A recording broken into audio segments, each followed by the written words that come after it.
Salam, selamat malam semuanya. Terima kasih. Saya atas nama Arna Oktavina Raja, mahasiswa semester 5 kelas A. Di sini saya akan menjelaskan tentang lingkungan perkembangan.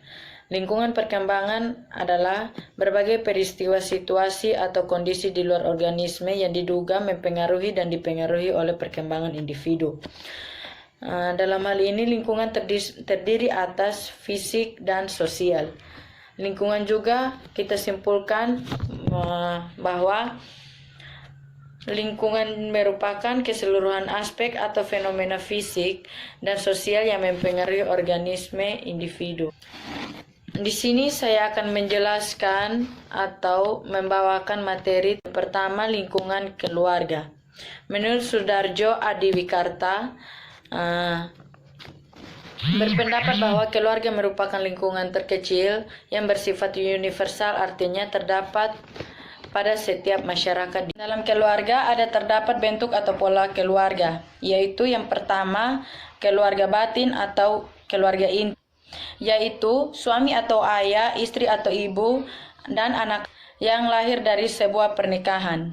Yang kedua, keluarga luas atau keluarga yang anggotanya tidak hanya suami istri, anak-anak, melainkan keluarga lain yang biasanya tinggal dan menetap dalam sebuah rumah tangga atau tinggal bersama keluarga yang telah berumah tangga. Perubahan sosial budaya yang telah terjadi akan menyebabkan perubahan dalam semua aspek kehidupan bermasyarakat, termasuk dalam keluarga. Dalam hal ini perubahan-perubahan yang sangat cepat sebagai konsekuensi globalisasi, modernisasi, industrialisasi, dan telah mengakibatkan perubahan pada pola-pola atau nilai-nilai sosial dan budayanya. Perubahan ini muncul karena pada masyarakat terjadi pergeseran pola hidup yang semula bercorak sosial religius ke pola individual materialis dan seluler. Salah satu dampak perubahan itu adalah hilangnya lembaga pendidikan dini bagi anak dan remaja. Dalam masyarakat modern telah terjadi perubahan dalam cara mendidik anak dan remaja dalam sebuah keluarga. Misalnya, orang tua memberikan kelonggaran atau keluarga. Misalnya, orang tua memberikan kelonggaran atau serba boleh kepada anak dan remajanya. Demikian pula pola hidup konsumtif telah mewarnai pola kehidupan anak dan remaja di perkotaan, yang dampaknya adalah kenakalan remaja, penyalahgunaan narkotika, alkohol, dan zat adiktif lainnya. Perubahan yang terjadi dalam kehidupan keluarga itu seperti status wanita di rumah atau akibat emansipasi wanita dalam dunia karir, pola hubungan suami istri atau orang tua dan anak, kehidupan beragama, ukuran keluarga yang cenderung lebih kecil. Yang berikut saya akan menjelaskan tentang peran dan fungsi keluarga. Keluarga memiliki peranan yang lebih penting dalam upaya mengembangkan pribadi anak. Perawatan orang tua yang penuh kasih sayang dan pendidikan tentang nilai-nilai kehidupan, baik agama maupun sosial budaya yang diberikan, merupakan faktor konduktif untuk mempersiapkan anak menjadi pribadi dan anggota masyarakat yang sehat. Melalui perawatan dan perlakuan yang baik dari orang tua, anak dapat memenuhi kebutuhan dasarnya baik fisik, biologis maupun sosio-psikologisnya. Apabila anak telah memperoleh rasa aman, penerimaan sosial, dan harga dirinya, maka anak dapat memenuhi kebutuhan tertingginya, yaitu mewujudkan diri atau perwujudan diri. Dalam hal ini ada iklim keluarga yang sehat atau perhatian orang tua yang penuh kasih sayang merupakan faktor sosial yang memfasilitasi perkembangan psikologi anak tersebut. Keluarga yang bahagia merupakan suatu hal yang sangat penting bagi perkembangan emosi para anggotanya, terutama anak. Fungsi dasar keluarga adalah memberikan rasa memiliki, rasa aman, kasih sayang, dan mengembangkan hubungan yang baik di antara anggota keluarga. Dalam keluarga juga bukan saja terdapat keluarga yang bahagia, tetapi ada juga hubungan antara anggotanya yang tidak harmonis, penuh konflik atau gap communication dapat mengembangkan masalah-masalah kesehatan mental bagi anak. Secara psikologis, keluarga berfungsi sebagai yang pertama memberi rasa aman bagi keluarga dan anggota lainnya. Yang kedua, sumber pemenuhan kebutuhan baik fisik maupun psikis. Yang ketiga, sumber kasih sayang dan penerimaan. Yang keempat, model pola perilaku yang tepat bagi anak dan remaja. Yang kelima, memberi bimbingan bagi pengembangan perilaku yang secara dianggap tepat oleh anak dan remaja. Yang keenam yaitu pembentukan anak dalam memecahkan masalah yang dihadapinya. Yang ketujuh, pemberi bimbingan dalam belajar keterampilan motorik, verbal, dan sosial yang dibutuhkan untuk penyesuaian diri anak dan remaja. Yang kedelapan, stimulator bagi pengembangan kemampuan anak untuk mencapai prestasi baik di sekolah maupun dalam lingkungan masyarakat. Yang kesembilan, sebagai pembimbing dalam mengembangkan aspirasi anak. Yang kesepuluh, sumber persahabatan atau teman bermain bagi anak sampai cukup usia untuk mendapatkan teman di luar rumah atau apabila persahabatan di luar rumah tidak memungkinkan atau tidak sesuai dengan keinginan anak tersebut. Sedangkan dari sudut pandang sosiologis, fungsi keluarga ini dapat diklasifikasikan ke dalam fungsi-fungsi berikut. Yang pertama, fungsi biologis. Keluarga dipandang sebagai pranata sosial yang memberikan legalitas, kesempatan, dan kemudahan bagi para anggotanya untuk memenuhi kebutuhan dasar biologisnya. Kebutuhannya itu meliputi yang pertama, pangan, sandan, dan papan. Yang kedua, hubungan seksual suami istri. Dan yang ketiga, reproduksi atau perkembangan keturunan. Keluarga yang dibangun melalui pernikahan merupakan tempat penyemaian. Yang kedua, fungsi ekonomis. Keluarga dalam hal ini yaitu ayah mempunyai kewajiban untuk menafkahi keluarganya atau anggota keluarga yaitu istri dan anak. Yang ketiga yaitu fungsi pendidikan atau edukatif. Keluarga merupakan lingkungan pendidikan yang pertama dan terutama bagi anak. Keluarga juga berfungsi sebagai transmitter budaya atau mediator sosial dan budaya bagi seorang anak atau remaja. Yang keempat yaitu fungsi sosialisasi. Keluarga merupakan buayan atau penyemaian bagi masyarakat. Masa depan dan lingkungan keluarga merupakan faktor penentu yang mempengaruhi kualitas generasi yang akan datang. Keluarga juga berfungsi sebagai miniatur masyarakat yang mensosialisasikan nilai-nilai atau peran-peran hidup dalam masyarakat yang harus dilaksanakan oleh para anggotanya atau oleh anggota keluarga lainnya. Yang kelima yaitu fungsi perlindungan atau protektif. Keluarga berfungsi sebagai pelindung bagi para anggota keluarganya dari gangguan atau ancaman atau kondisi yang menimbulkan ketidaknyamanan fisik psikologis para anggotanya. Yang keenam, fungsi rekreatif. Untuk melaksanakan atau menjalankan fungsi ini, keluarga harus diciptakan sebagai lingkungan yang memberikan kenyamanan,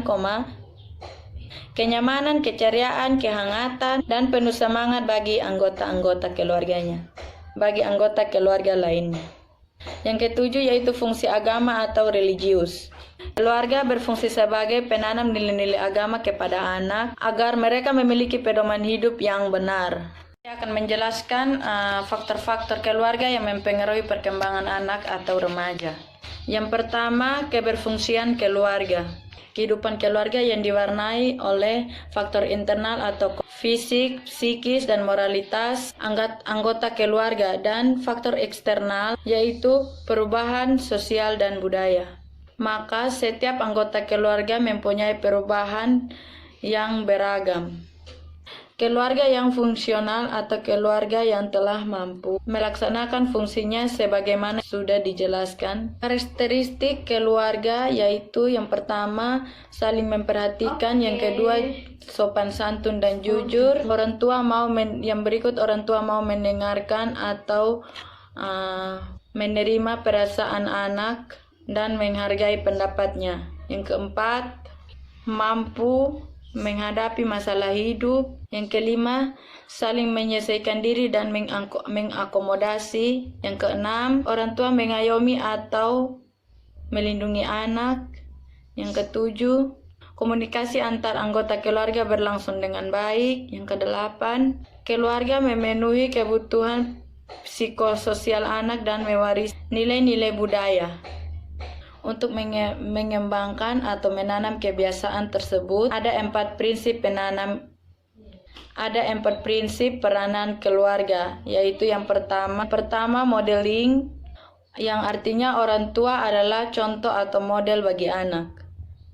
Yang kedua, mentoring, yaitu kemampuan untuk menjalin atau membangun hubungan. Yang ketiga, organizing, yaitu keluarga sebagai perusahaan yang memerlukan tim kerja dan kerjasama antar anggotanya dalam penyelesaian tugas-tugas atau memenuhi kebutuhan keluarga. Yang keempat adalah teaching. Orang tua berperan sebagai guru atau sebagai pengajar dan anak-anak sebagai murid dan menaati orang tua. Selanjutnya saya akan menjelaskan pola hubungan orang tua dan anak atau sikap perlakuan orang tua terhadap anak dan sebaliknya.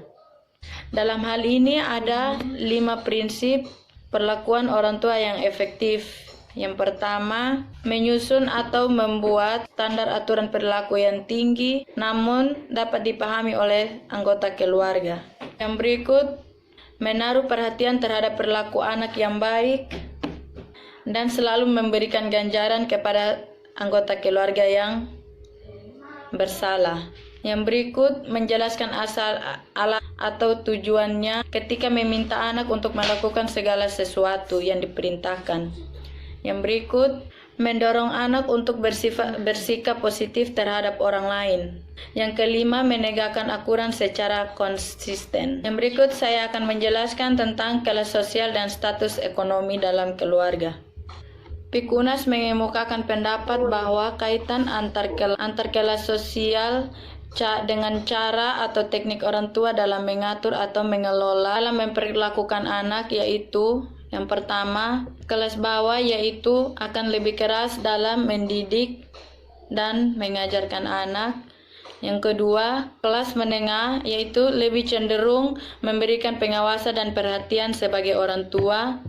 Yang ketiga, kelas atas cenderung lebih memanfaatkan waktu luangnya dengan kegiatan-kegiatan tertentu. Adapun pengaruh status ekonomi terhadap kepribadian remaja adalah bahwa orang tua yang berasal dari status ekonomi rendah cenderung lebih menekankan kepada figur-figur yang lebih mempunyai kapasitas menengah dan atas, cenderung menekankan kepada pengembangan inisiatif, keingintahuan, dan segala kreativitas anak. Dalam hal ini, orang tua yang mengalami tekanan ekonomi dan perasaan tidak akan mampu mengatasi masalah finansialnya, cenderung menjadi depresi, dan mengalami konflik keluarga yang akhirnya sangat mempengaruhi masalah remaja seperti kurangnya harga diri, prestasinya sangat rendah, kurangnya dapat bergaul dengan teman-teman, dan mengalami masalah penyesuaian diri karena agresif, dan sangat depresi dengan keadaannya sendiri. Selanjutnya saya akan menjelaskan tentang lingkungan sekolah. Kita perlu tahu sekolah merupakan lembaga pendidikan formal yang secara sistematis melaksanakan program bimbingan, pengajaran, dan latihan dalam rangka membantu siswa agar mampu mengembangkan potensinya baik yang menyangkut aspek moral, spiritual, intelektual, emosional, maupun sosial. Sekolah berperan sebagai substitusi keluarga dan guru sebagai substitusi orang tua. Dan dalam hal ini ada juga terdapat sekolah yang efektif, yaitu sebagai sekolah yang memajukan, meningkatkan atau mengembangkan prestasi akademik, keterampilan sosial, sopan, santun, sikap positif terhadap belajar, rendahnya angka absen siswa, dan memberikan keterampilan-keterampilan yang memungkinkan siswa dapat bekerja. Dan juga ada sekolah yang sehat sebagai kemampuan sekolah untuk berkembang atau berubah dalam cara-cara yang produktif. Sekolah yang sehat itu ada tiga bidang. Yang pertama, penyelesaian tugas, yaitu seperti di saat kita sebagai siswa dan mendapatkan tugas, kita lebih baiknya segera menyelesaikan tugas agar tidak ada tunggakan. Yang kedua, internet yang memungkinkan identitas sekolah yang jelas, para personelnya memiliki semangat untuk bekerja agar di saat kita masuk ke perguruan tinggi, kita dapat diterima secepatnya tanpa ada tes yang berulang-ulang. Yang ketiga itu saling beradaptasi antara sekolah dengan lingkungan yang menyangkut inovatif, otonomi, adaptasi, dan ketepatan dalam menyelesaikan masalah yang kita dapatkan. Dan pada lingkungan sekolah juga bukan hanya terdapat peran yang baiknya saja, ada juga pengaruh sekolah atau faktor-faktor kesamaan, harapan atau aspirasi pendidikan, nilai atau prestasi belajar, absensi dan pengerjaan tugas-tugas atau pekerjaan rumah. Yang bisa disebut sebagai pengaruhnya yaitu bagaimana seorang siswa dalam melaksanakan atau mengerjakan tugas-tugasnya tanpa ada pengaruh dari orang lain. Namun siswa tersebut tidak melaksanakan atau menyelesaikan tugasnya secara tepat waktu, maka itu akan berpengaruh terhadap lingkungan sekolah. Hubungan yang harmonis dan stimulatif dipandang sebagai faktor yang berpengaruh secara positif terhadap kemajuan belajar siswa, yaitu hubungan harmonis ditandai oleh ciri-ciri. Yang pertama itu tujuan pengajaran yang ditiru oleh guru dan siswa, dan itu kita harus bisa menerima sebagai guru dan sebagai siswa. Kita harus bisa menerima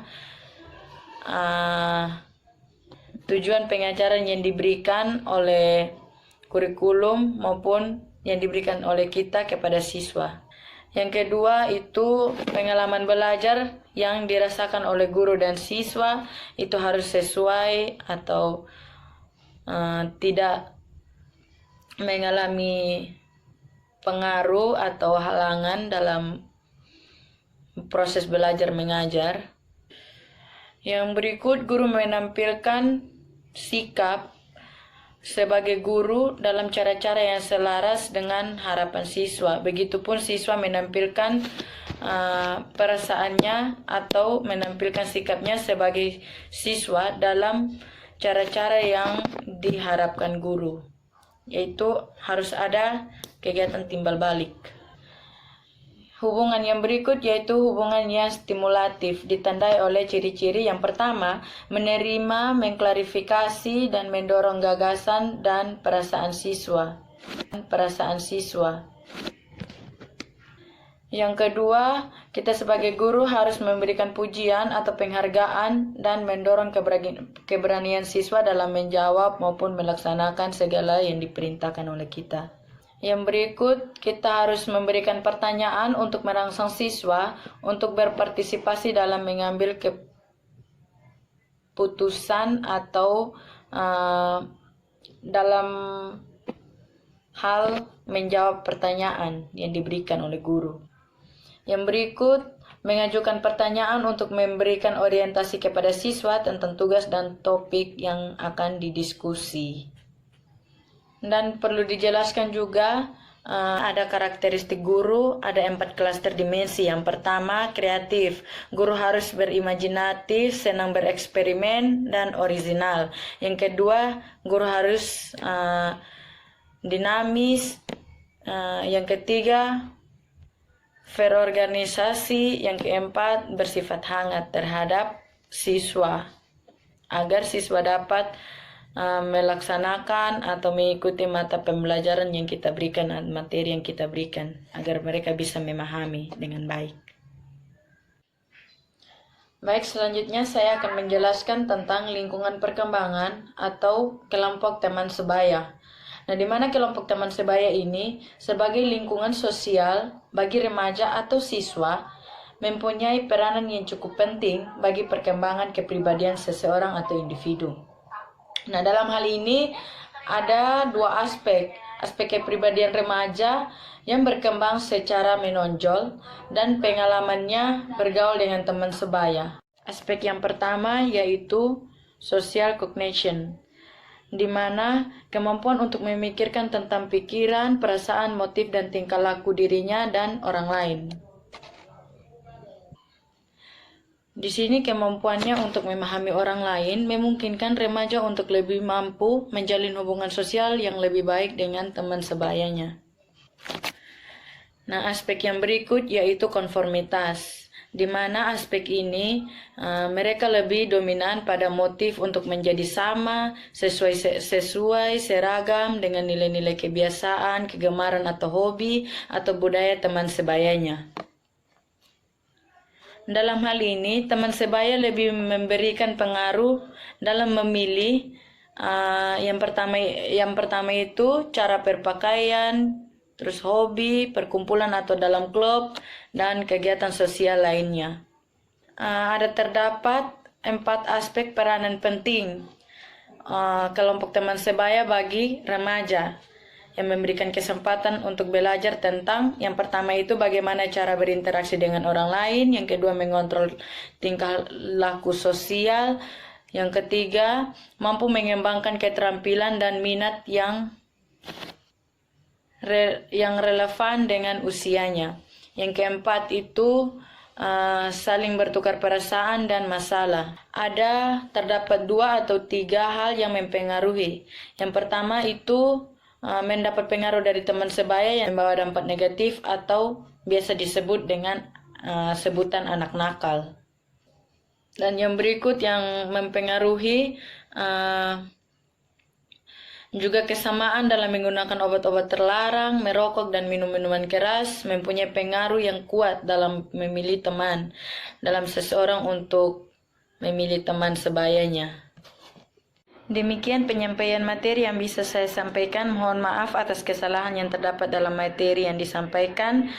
Semoga bermanfaat. Sekian dan terima kasih.